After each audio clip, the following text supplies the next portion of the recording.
উত্তর ত্রিপুরার কদমতলা থানা এলাকার রানীবাড়িতে এক নবম শ্রেণীর ছাত্রীকে অপহরণ ও ধর্ষণের অভিযোগ উঠেছে। গত 31শে জুলাই পরিবারের অজান্তে নাবালিকাকে তার বাড়ির সামনে থেকে তুলে নিয়ে গিয়ে এই জঘন্য অপরাধ সংগঠিত করা হয় বলে অভিযোগ। ঘটনার পরপরই নাবালিকার পরিবারের পক্ষ থেকে কদমতলা থানায় লিখিত অভিযোগ দায়ের করা হয়।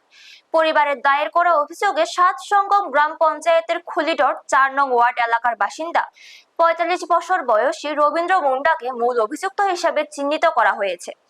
অভিযোগের গুরুত্ব বিবেচনা করে কদমতলা থানার পুলিশ ভারতীয় ন্যায় সংহিতার বিভিন্ন ধারা ও পক্সো আইনের নম্বর মামলা নথিভুক্ত করে তদন্ত শুরু করে।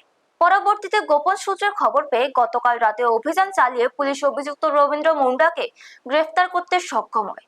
গ্রেফতারের পর অভিযুক্তকে পুলিশ রিমান্ডে নেওয়ার আবেদন জানিয়ে ধর্মনগর জেলা আদালতে পাঠানোর প্রক্রিয়া শুরু করেছেন কদমতলা থানার দায়িত্বপ্রাপ্ত কর্মকর্তা। ব্যুরো রিপোর্ট, নিউজ তৎকাল 24। থানাতে গত এই মাসের 3 তারিখ একটা কমপ্লেন আছে রানীবাড়ি এরিয়া থেকে একটা নাবালিকা মেয়ে অপহরণ হয়েছে এবং তাকে একটা লোক এই এলাকারই দর্শন করছে। সেই খবরের ভিত্তিতে বা সেই কমপ্লেনের ভিত্তিতে আমাদের থানাতে একটা স্পেসিফিক কেস হয়।